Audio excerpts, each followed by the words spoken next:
In our headlines on this Tuesday afternoon, September 12th. North Korea's Kim Jong-un is in Russia as his train crossed the border earlier this morning, and prospects of a summit with his counterpart Vladimir Putin are high amid rampant speculation of an arms deal between the two leaders. Meanwhile, President Yoon presides over a cabinet meeting on this Tuesday, touting Korea's recent gains, including a space deal with India and 22 MOUs with Indonesia, following the latest global gatherings of the G20 and the ASEAN, respectively. And the death toll from last week's deadly earthquake in Morocco continues to rise, surging past 2,800 as rescue and relief efforts remain hindered by a lack of proper access to affected regions in the African country. A summit between North Korea and Russia is looking likely as a heavily armored train carrying Kim Jong-un crossed into Russian territory earlier on this Tuesday. Our defense correspondent Cho Min-jung, who has been following this particular story, joins me live on the line. Min-jung, what is the latest thus far? Well, North Korean leader Kim Jong-un seems to be moving north after arriving in Hasan, Russia, located on the border of the two countries. According to Russian state-owned news agency RIA Novosti, Kim's train crossed into Russia's far eastern Primorsky region and is heading north. This follows reports in Japanese media outlets that Kim's train had arrived at Hasan Station this morning and was welcomed with a ceremony. South Korea's defense ministry also said Tuesday that it believes Kim entered Russia early this morning on his private train. The leader is reportedly being accompanied by his foreign minister, Choi Sun-hee, as well as his top military officials. Kim's trip to Russia marks his first foreign trip since the COVID-19 pandemic, which forced North Korea to close its borders for more than 3 years. Right, for more than 3 years indeed, Min-jung. In the meantime, do we have any idea, Min-jung, when this summit between Kim and Putin will take place? Right. This morning, the Kremlin announced that Kim and Putin will hold a summit in the Far East within the coming days. The summit is widely anticipated to take place on either September 12th or 13th, possibly in Vladivostok. This is where the two leaders met for the first time more than 4 years ago, and it's also where the Russia-led Eastern Economic Forum, reportedly attended by Putin, is taking place until Wednesday. The Russian leader is also expected to host an official dinner for Kim. And now talks between the two leaders will likely be focused on bilateral ties as well as an arms deal, considering that a number of military personnel are on the trip, including the regime's two top military officials, Lee Byung-chul and Park Jung-ton. Seoul's defense ministry said it is closely watching whether the two countries will negotiate arms trade and technology transfer. The U.S. on Monday also threatened to aggressively enforce existing sanctions and add new ones if the regime decides to provide weapons to Russia. This is all I have for now, but I'll be back with updates on our next newscast. Back to you, Sunny. Right, Min-jung, thank you for that coverage and do keep us posted. Meanwhile, the International Atomic Energy Agency says there are signs of activity at North Korea's Punggye-ri nuclear test site and also of construction work at the Yongbyon nuclear facility. Speaking at a board meeting in Vienna earlier this week, the head of the agency, Rafael Grossi, claimed the Punggye-ri nuclear test site appears ready for a nuclear test, adding that activity has been continuous in tunnel number 3. That being said, Grossi sought to discourage any nuclear test by North Korea, stressing it would violate UN Security Council resolutions and raise much concern. In local news, President Yoon remains hopeful about hosting a trilateral summit with China and Japan at the earliest opportunity, given his exchanges with Chinese Premier Li Qiang and Japanese Prime Minister Fumio Kishida on the sidelines of the G20 and ASEAN gatherings in India and Indonesia, respectively. Speaking at a cabinet meeting on this Tuesday, President Yoon also emphasized active engagement with overseas markets, as Korea is an export-driven country. To this end, he highlighted his recent accord with India on space initiatives and the signing of 22 MOUs with Indonesia. On the domestic front, President Yoon shared his sorrow amid the suicide of yet another teacher who had reportedly suffered from allegations of child abuse, which a court later ruled against, clearing her of any wrongdoing. And in related news, tangible efforts are underway to better protect teachers here from such malicious allegations of child abuse amid a number of shocking and very sad suicides from related stress. Our political correspondent Kim Jung-sil reports. The government and lawmakers are rushing to protect school teachers here in South Korea. On Tuesday morning, the government and the ruling People Power Party met to discuss amending laws to better protect teachers' authority. They discussed ways to counter one of the most serious issues, unreasonable child abuse reports by parents.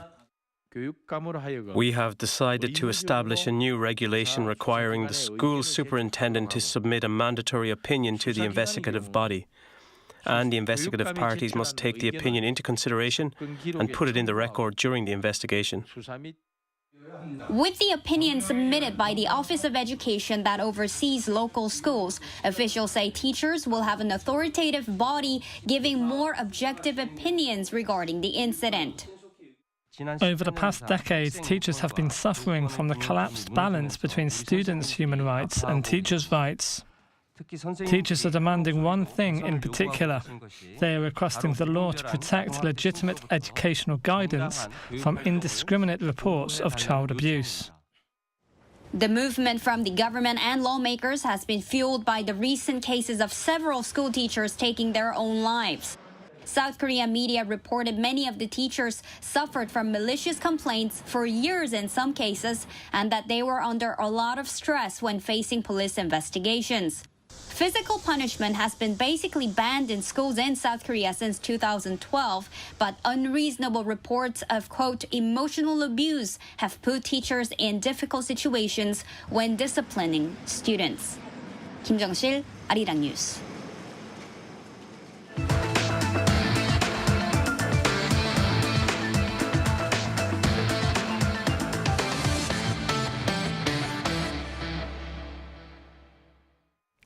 In Morocco, more than 2,800 lives have been lost, according to the latest tally available in the aftermath of last week's deadly earthquake. Korea, for its part, is seeking a tangible relief plan with authorities in the African country. Our Lee Sing-jae reports.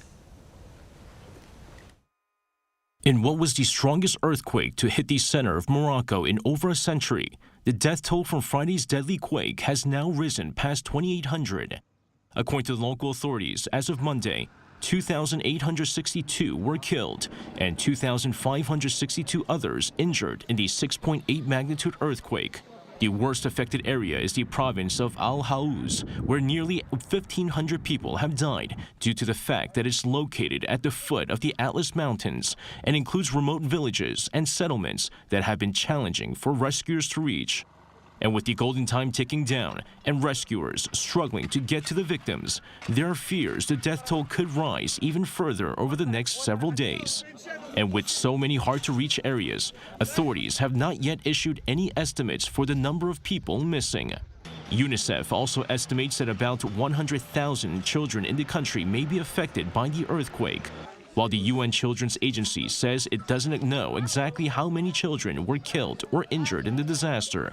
2022 estimates show that children make up around one-third of the population of the North African nation. Meanwhile, Seoul's foreign ministry announced Monday that it's ready to support Morocco if the country makes such a request. However, the official who spoke on the condition of anonymity said the government has not reached a mutually agreed-upon aid plan with Morocco just yet, but will decide on support measures after consulting with Moroccan authorities. The South Korean government also vowed to work in close consultation with both Morocco and the international community to help the country overcome any difficulties. Lee Sing-jae, Arirang News. Authorities in Japan say the first round of radioactive wastewater released from their devastated Fukushima nuclear power plant into the Pacific Ocean ended on Monday, and the second round is scheduled to start in a few weeks. Accordingly, nuclear officials from Korea are slated to travel to neighboring Japan yet again. Here's our Lee Si-hoo. The first release of Fukushima wastewater that began on August 24th ended a little after noon on Monday, according to reports by Japanese public broadcaster NHK. South Korea's Office for Government Policy Coordination shared relevant details about this also on Monday during a regular briefing. When the cleaning of the leftover wastewater inside the transfer facility is completed today, the release of the first discharge will have been completed. Park added that a total of over 7,700 cubic meters of wastewater was released. There were no manual shutdowns or the operation of emergency valves to prevent the accidental release of undiluted wastewater. The wastewater included tritium, a form of radioactive hydrogen the processing system cannot filter out. Samples collected from 14 points in waters within 10 kilometers of the nuclear power plant showed that the tritium concentration was much lower than the standard for the suspension of the release. Back in August, South Korea and the International Atomic Energy Agency agreed to share related information and updates on the discharge. As part of this information sharing framework, Seoul dispatched 3 experts on August 27th from the Korea Institute of Nuclear Safety to Fukushima. For around 2 weeks, they visited the release site and held multiple talks with the IAEA, confirming the agency's own analysis of radionuclide concentrations separate from those of the Tokyo Electric Power Company. The experts and officials from the IAEA and the local office in Fukushima will conduct a comprehensive evaluation of the first release via video conference this week. South Korea once again is planning to dispatch experts to the site sometime next week. The Government Policy Coordination Office said during its briefing that the date of the second discharge has not been determined thus far. However, Japan's public broadcaster NHK reported later that day that it will begin after about 3 weeks of equipment checks. Lee Si-hu, Arirang News. In other news, Korea and Uzbekistan have sealed a deal to bolster their supply chain cooperation. Now, Seoul's Trade Ministry on this Tuesday said the two countries signed a trade and investment promotion framework here in the capital city. Uzbekistan is Korea's first TIPF partner in Central Asia and its 7th since the first such partnership was signed with the United Arab Emirates this past January. Uzbekistan is rich in rare minerals and rare metals, more likely, and last year the country ranked 12th in the world for reserves of molybdenum, an element used by the semiconductor industry. Capital Seoul is poised to promote a travel pass that allows unlimited access to public transportation within the city. For a monthly payment of 65,000 Korean won, or some $49 US, the so-called climate card will be available starting next January under a pilot project until May, prior to an actual implementation in the latter half of next year. The card can be used for public transport and operates with a basic rate, including subways, buses and public bikes. Authorities hope the card eases the cost of living and climate change by encouraging the use of mass transportation. Korean kiwis are promising royalty fees of more than $11 million over the next decade for the country. From France, our Yoon has this report. This is a kiwi farm in Labatu, a rural village in France. The fresh fruits on these kiwi vines are the Haegum and Haewon varieties developed by the Agricultural Research and Extension Services of South Korea's Namdo province. The test cultivation of these 2 kiwi varieties on European soil has been completed, and distribution to 11 farms in France started last year. Farmers are looking forward to their first harvest this year. I'm looking forward to 2 things. Because it's a new variety, it will attract customers, and the fruit itself is big and has a good flavor. Also, it is harvested earlier than existing varieties, so we're expecting good income. The French company that these 2 Korean kiwi varieties have been exclusively contracted to plans to sell them across Western Europe. It will cultivate some 400 hectares of the Haegum variety and 100 hectares of the Haewon variety. These varieties are expected to be highly competitive, with one of their greatest advantages being a long storage period. We plant more Haegum, gold kiwi fruit, because we need more gold kiwi fruit for European market. Okay, and there is a very good feedback of the buyers for Haegum, because of the very good color, nice taste. Rather than exporting kiwi fruit, South Korea is distributing the seedlings and reaping royalty fees from their cultivation. This is the first time that South Korea has exported fruits to Europe for royalty fees. The contract period for the kiwis is 30 years, and royalty fees of over $11 million are expected over the first 10 years. The fruit has a great appearance, and the high uniformity of the fruits makes its rate of commercialization very high. It has good sweetness and a rich gold color. I don't think it falls behind in competition with other foreign varieties. The Agricultural Research and Extension Services is planning to export the Hegum and Hewan varieties to other countries like South Africa, Chile, and Australia. Yoon, Arirang News.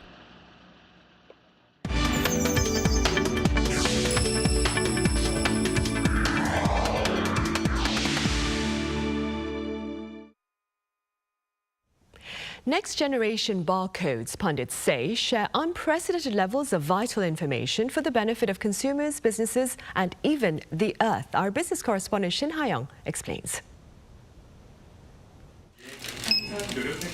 The well-known beep sound when a product is scanned is heard about 6 billion times per day across the world. Marking the 35th anniversary of the barcode in South Korea, the country has seen a 1,000-fold increase in the number of Korean companies adopting barcodes compared to 1988. However, there is potential for the South Korean retail industry to go even further, especially regarding circular economy and sustainable growth. That's according to the CEO of GS1, a global non-governmental organization based in Belgium, credited with designing and implementing global standards for barcodes. So if you look at the retail industry in Korea, it's one of the most advanced in the world already. The European Union wants to implement a real circular economy, and they are asking all export countries to provide data about the products that will be exported to Europe. What we do is to define a global language of business, meaning standardized data that can be used by all partners when they exchange information. He also stressed the importance of digital transformation among retail and logistics industries by using the next-generation barcode powered by GS1. So the original barcode, 35 years ago, initiated a strong revolution in commerce and in supply chain. Today, with the next-generation barcode, it's the beginning of a new revolution which will lead to better consumer information, and this will create trust with consumers. He added that another aspect of digitalization is to improve the operation of companies.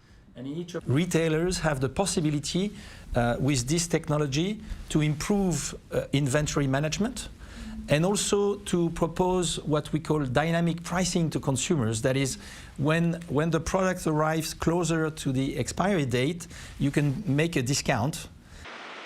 A label-free water bottle with an imprinted GS1 QR code on the lid is one of the examples that demonstrates digital transformation and sustainable growth in South Korea. Citing disruptions caused by the pandemic and shortage of certain raw materials, the GS1 CEO said managing the supply chain has become more crucial. You need to have a good transparency and visibility in the supply chains that you manage. A proof is that during the pandemic, in the countries where a common standard was adopted, they were able to consolidate how much inventory they have for this medicine or this medicine, and then be able to better allocate where they needed the medicines. He added that functioning as a global language, QR codes will help exporters, including Korean firms, to comply more easily with requirements from around the world. Shin Ha-young, Arirang News.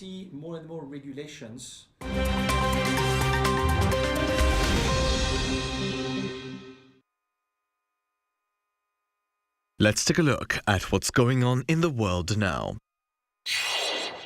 In northeastern Libya, thousands of people are feared dead following devastating floods over the weekend. A military spokesperson for the eastern region put the death toll at over 2,000 on Monday and said around 5,000 others are missing.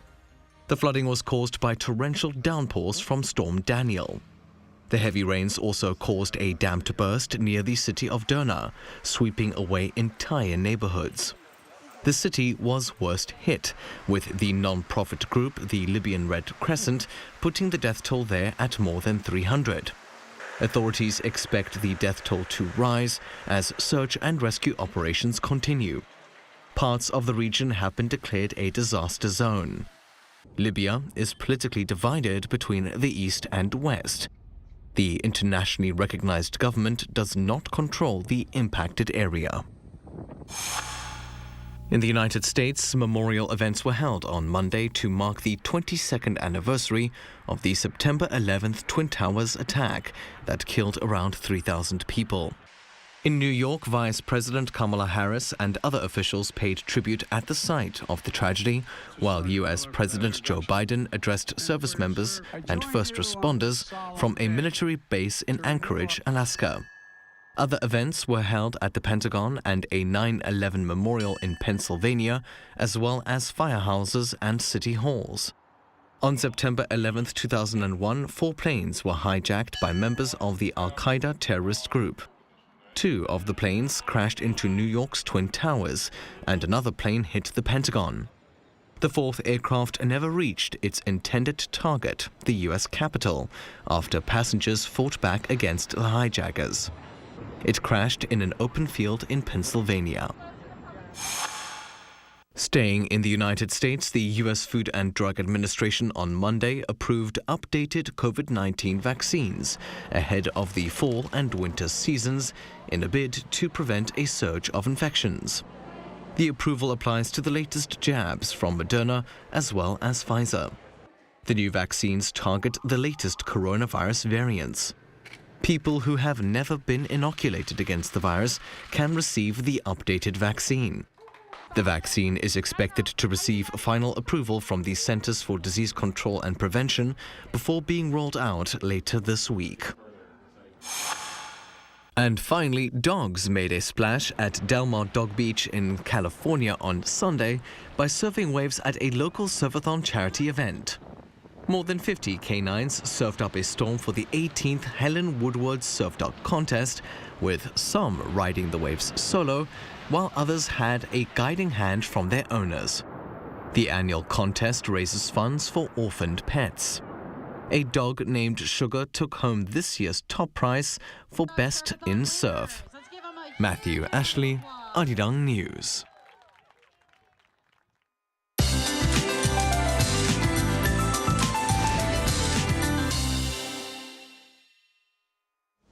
Good afternoon.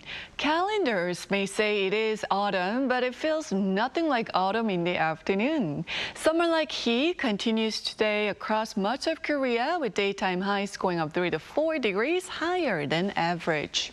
South of inland regions will see 5 to 20 millimeters of passing rain, along with thunder and lightning during the day today. But upper parts of the country, including the capital area, are under mostly sunny skies. Afternoon highs in most parts are 30 degrees Celsius this afternoon with strong UV rays. East of Gangwon-do will see rain tomorrow and Thursday, while nationwide showers are in the forecast on Friday, which could linger into Saturday. And that rain might continue into Sunday for southern parts of the country.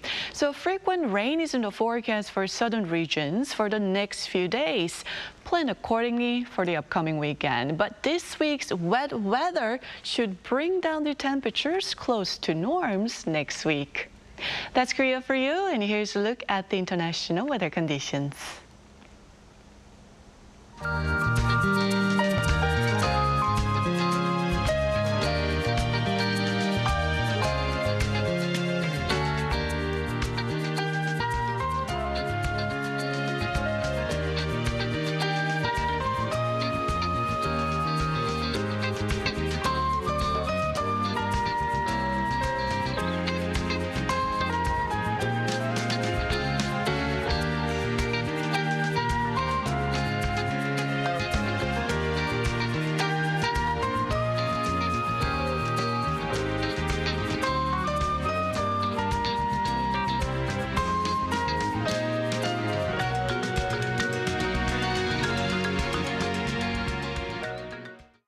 And on that note, we end Tuesday's afternoon newscast. We have our panel session on the broader implications of a summit between North Korea and Russia amid the current geopolitical tensions coming up right after this break. So do stay with us. Thank you for now.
Namdo, bridging the world.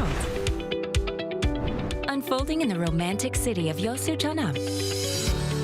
The 29th Namdo Food Festival is going to be held from October 6th to October 8th. A place where flavors transform into art and tastes become cherished memories.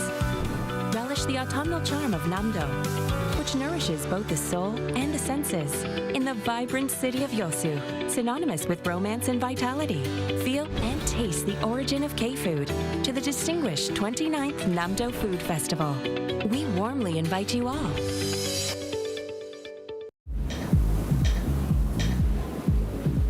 Welcome.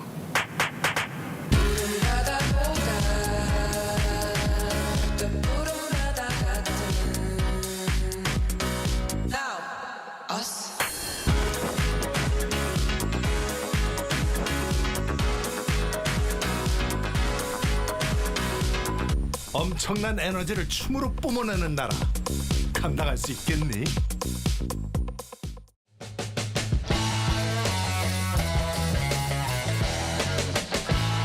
Contour the world, simply contour. India, the United Kingdom, New Zealand. Woo!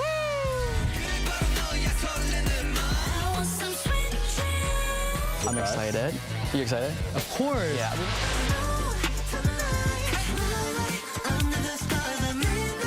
Music, start.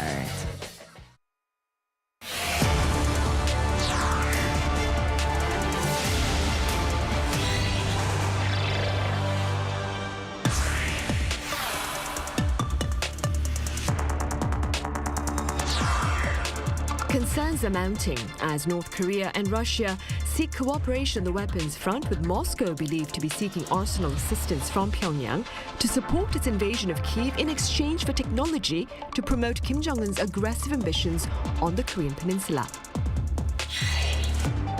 So what are the broader implications of an arms deal between Pyongyang and Moscow? What countermeasures do pundits expect in the event of North Korean weapons being used against Ukraine?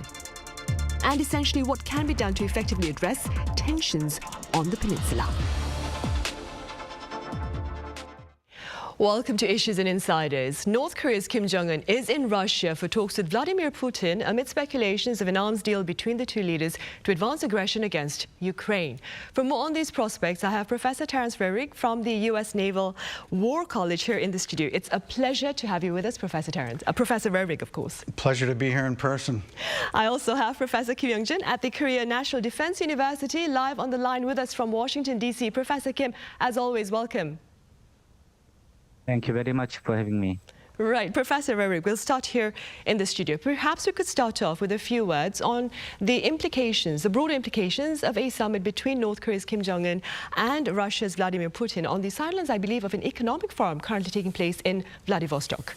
Yes, it's an important meeting and an important development, and I think a lot needs to be seen in the details yet, but nonetheless it is a significant move. I think that North Korea has been, on a number of occasions, trying to reach out to Russia to grow its relationship. Russia has been a bit hesitant, I think, to perhaps go as far as North Korea would like it to go. But with this meeting, Kim Jong-un gains an awful lot. The optics of this meeting, to be invited by Vladimir Putin, the photo ops that are going to come from it, being asked to give ammunition for a deal in that regard. And then on top of that, he gets paid for it. So all of those things together really make this a major development, I think, for North Korea. Right, you mentioned being paid for it. So the speculation is that arms will be given to Russia by North Korea in exchange for technology transfer, I believe. And before we touch upon that, though, the fact that Russia is reaching out to North Korea for arsenal, for arms, according to some pundits, this itself casts a bit of doubt on Russia's military capacity. Do you share this view? Oh, sure. This is a very interesting development in that regard. I think it's clearly an indication that Russia did not expect this conflict to go that long. And so it has taxed the supplies and inventory that they have, particularly for these kinds of ammunition that they are seeking. It also says something about their capacity to be able to replenish that, and that they have to turn to North Korea to be able to have these ammunition stocks replenished. That's a very interesting development and commentary on Russian military capability. Professor Eric, White House National Security Advisor Jake Sullivan, he said that the quality of North Korea's weapons are actually an open question. Could you elaborate a bit on that view? Sure, and I think that's an interesting part of the issue I raised earlier about we have to wait to see what the details are. Because I think while it's very clear some of the ammunition elements that have been raised, small arms kinds of things, are going to be valuable and part of this deal. What North Korea has at higher levels of sophisticated military capabilities are questionable. In turn, I think it's not certain what Russia's willing to give North Korea for this deal, because I wonder if Russia is going to be willing to part with some of its most sophisticated military capability that, of course, is going to have South Korea worried most in this arrangement. Right, so hence the devil is in the details, as you mentioned earlier then. Professor Kim, over in Washington, D.C., what countermeasures do you foresee, that is, in the case of an actual arms deal between North Korea and Russia? Yeah, this is a very serious challenge, especially to the Iraq and Japan and the U.S. Trilateral security partnership. There has been almost no military cooperation between Russia and North Korea since the end of Korean War, especially after the end of Cold War. They have only the high-ranking official visit of Russia to North Korea. That is the only one. So now is a very important turning point, and this will be a game changer in the Northeast Asian security environment. So unfortunately, no one can stop their military cooperation, unfortunately. So the RAC needed to give some warning with the U.S. and Japan to Russia and North Korea how much it will be dangerous and instability on the regional order. At the same time, and the RAC, Japan, and the U.S. Need to prepare military preparation against all possible scenario with more serious action. Right, and before we delve into that then, Professor Roerich, as I mentioned earlier, the summit, the planned summit that is, between Kim Jong-un and Vladimir Putin is expected to take place on the sidelines of the Eastern Economic Forum, which is currently underway in Vladivostok. Could you tell us a bit more about this particular forum and what is its significance amid the current geopolitical tensions here? Sure. It is a forum that has been taking place for a number of years. I believe the first one occurred in 2015. It's an annual forum where Russia seeks to bring together potential investors for developing the Far East region of Russia. It is an area that has perhaps not experienced the same level of economic development and is not as integrated with the Western parts.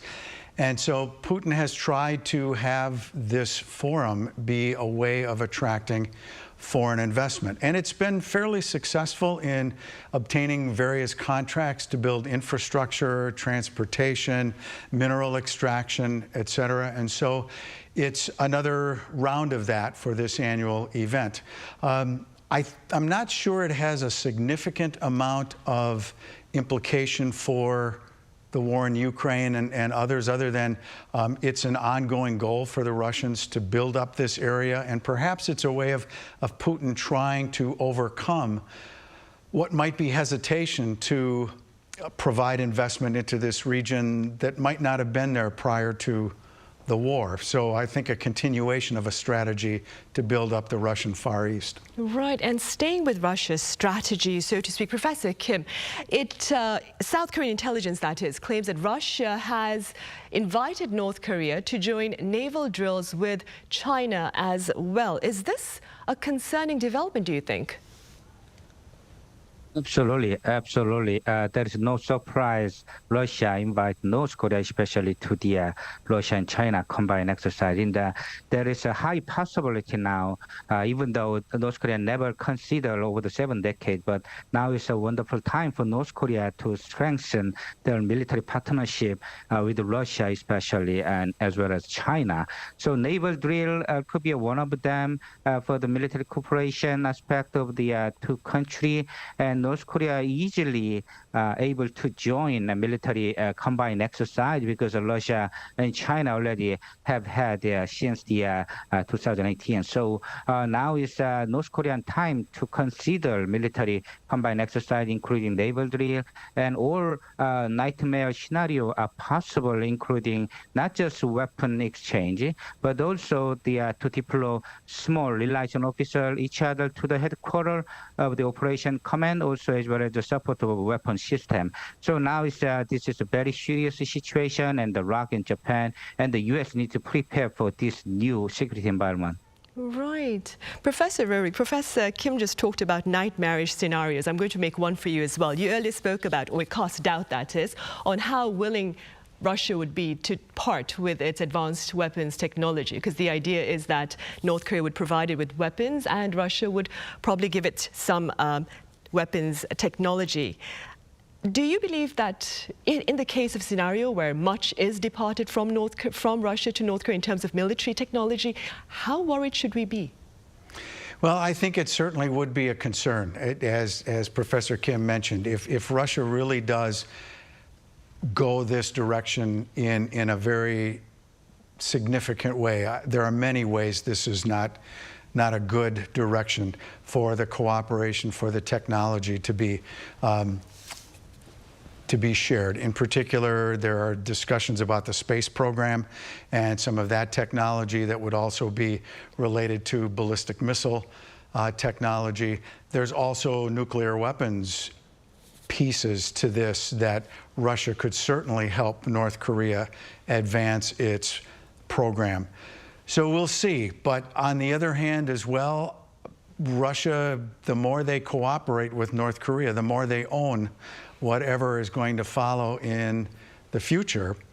And while certainly there are reasons to be pessimistic about Russia going in that direction, I'm also wondering if in the end it may not be somewhat limited. But again, the details are what we have to watch, and I could be proven completely wrong on that point. Right, and we'll just have to wait and see then. Professor Kim, staying with weapons, though, North Korea last week, I believe, claimed that it had launched its first tactical nuclear attack submarine. What do we know about this particular vessel, and why does North Korea appear to be investing so heavily in its naval power? Yes, North Korea now has really invested on their, especially tactical nuclear submarine, because it is a very good effect, operationally or also strategically. And North Korea nuclear capability, especially attack capability from submarine, could be a serious threat to the ROC, Japan, and the U.S. because it is more difficult to detect and deter this kind of attack rather than the same attack from the land, including ICBM. So strategic, operational, and tactical effect of this kind of attack has great advantage to North Korea. Beyond the U.S. forces in Korea and Japan, now is Guam, Okinawa, and other U.S. territory could be a target of North Korea tactical nuclear submarine attack under the lack of detection. Right, and hopefully that will not be the case, though. Professor Roerich, the Delhi declaration shared during the G20 summit over in India this past weekend denounced, that is, the use or the threat of use of nuclear weapons. Now, the declaration itself was referring to the situation in Ukraine, of course, but keeping in mind North Korea's nuclear ambitions, what are the implications of this particular declaration for North Korea? Well, I think this is all part of one story, that when you look at the Ukraine crisis and how for a number of years there had been a sense that the use of nuclear weapons was going to be very unlikely and the threshold for going nuclear was going to be very high.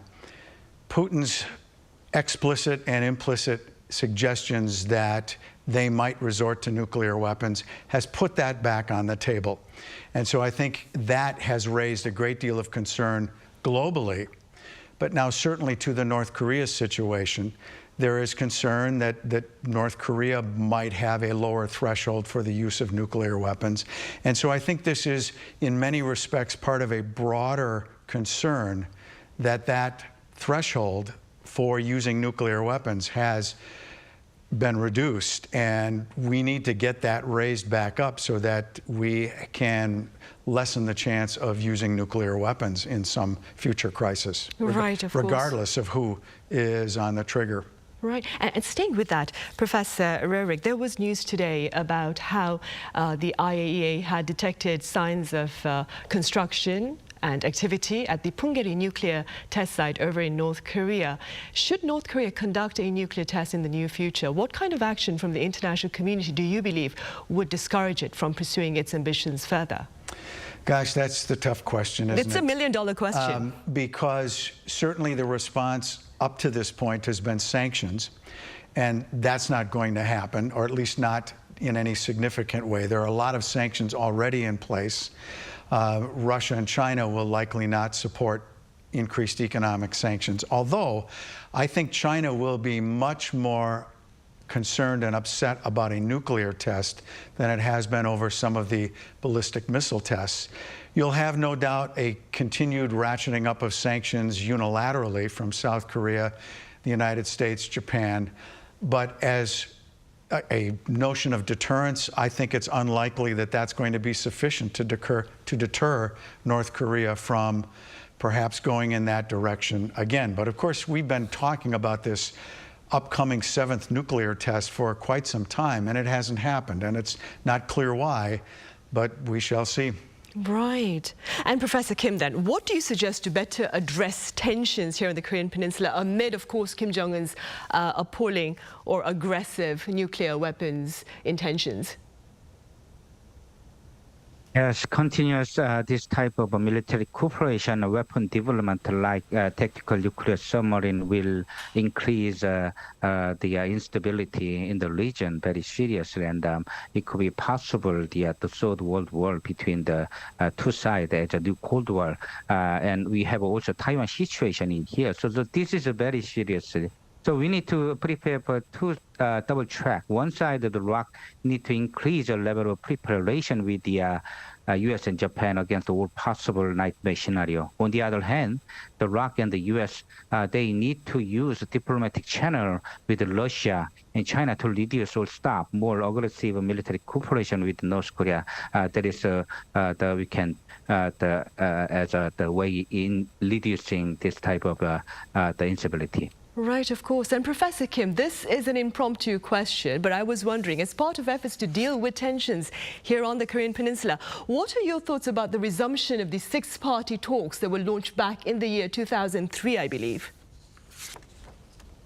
Yeah, that could be the attractive option if it's possible. SixParty Talk, and now Japanese Prime Minister Kishida invite North Korea, and North Korea is very with the positive reaction to Japan, very interesting. So this type of diplomatic channel, including revival of SixParty Talk, will be very much needed, especially in this situation. Nobody want war, and Putin and Kim Jong-un need to stop the aggressive military cooperation. So SixParty Talk will be very much needed in this situation.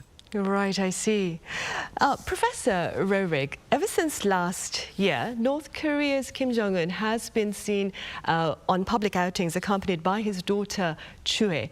Today, that is Tuesday, on local media here in South Korea, there is talk about the possibility that Chue may be considered as the person to succeed her father. What are your thoughts? Well, I think the honest answer is it's hard to know for sure. It is really a long way off in time, and so what can evolve and transpire by the time succession truly is on the table, I think is a long ways off. I have to say I am skeptical of the succession narrative. I think there are a number of questions and issues that might speak in a different direction. I think the eldest son that we have yet to see is one of the big questions, and what is his situation? How does Kim Jong-un view that as part of succession? I tend to see the Kim Joo-ae story as much more about public relations and perhaps even more of a domestic message than it is necessarily a hint to the outside about succession. But again, as with so many things in this regard, it's hard to know, and you can make a prediction on one side and the next year or two you have to retract it because you were completely wrong. But that's my sense at this point. Right, of course. And moving forward, Professor Arirang, earlier on you spoke about how China would be less accepting of North Korea's nuclear tests than it had been with regard to its missile tests. That being said, do you suppose a trilateral meeting between South Korea, Japan and China in the near future would perhaps serve to ease tensions on the Korean Peninsula with regard to North Korea's nuclear ambitions? Well, I think that is always very helpful, and I am 100% with Professor Kim on the need for dialogue. While we need to have military preparations and deterrence, there has to be dialogue as well, communication as well, to avoid the possibility of miscalculation, misinterpretation of actions, and that only happens when you have dialogue. Now, of course, we are a long way from that, at least certainly with North Korea at this particular stage in time. They have not shown much interest in that. But I hope that at some point we can move in that direction, because we have to get to some level of stability so that we are not bouncing from crisis to crisis. Certainly a Cold War, a hostile stability on both sides, but one that is much more stable. And I think the trilateral framework for China, Japan, and South Korea is an important framework to continue that dialogue, and I hope it goes through to have that kind of sharing between those three crucial players in Northeast Asia. Right, of course. Professor Kim, does the Yoon administration's security alliance with the Biden and Kishida administrations, against Pyongyang's provocations, of course, look to set it up against the Xi Jinping and Putin governments? Or do you see a two-track policy in which Seoul is able to balance its security interests with its allies, of course, and its trade interests with countries like China? Yeah, that is possible, is my answer, because there has been a lot of internal debate on that. We fully understand. But at the same time, it is possible balancing both trilateral security partnership among the ROC, Japan and the U.S. at the same time to keep balanced good relation with the China and Russia as a neighboring country. So now the ROC government try to have a ROC, Japan and China trilateral presidential summit as soon as possible, and keep a diplomatic channel with Russia and China as well. The ROC will do both jobs, and with the allies and neighboring country making a peace and increasing the security. So this is not easy, but at the same time, this is not impossible. And the Korea, U.S. and Japan, based on liberal democracy and shared value and human rights, is a very much needed partnership. And at the same time, the ROC is able to keep a good relation with China and Russia. Right, so like you said, Professor Kim, it's not easy, but it's not impossible. I'll take that from today's talk. Thank you so much, Professor, for your time and your thoughts. And Professor Arirang here in the studio, thank you very much for your insights. My pleasure. Right, and on that note, we end Tuesday's edition of Issues and Insiders. As always, thank you for watching. See you tomorrow.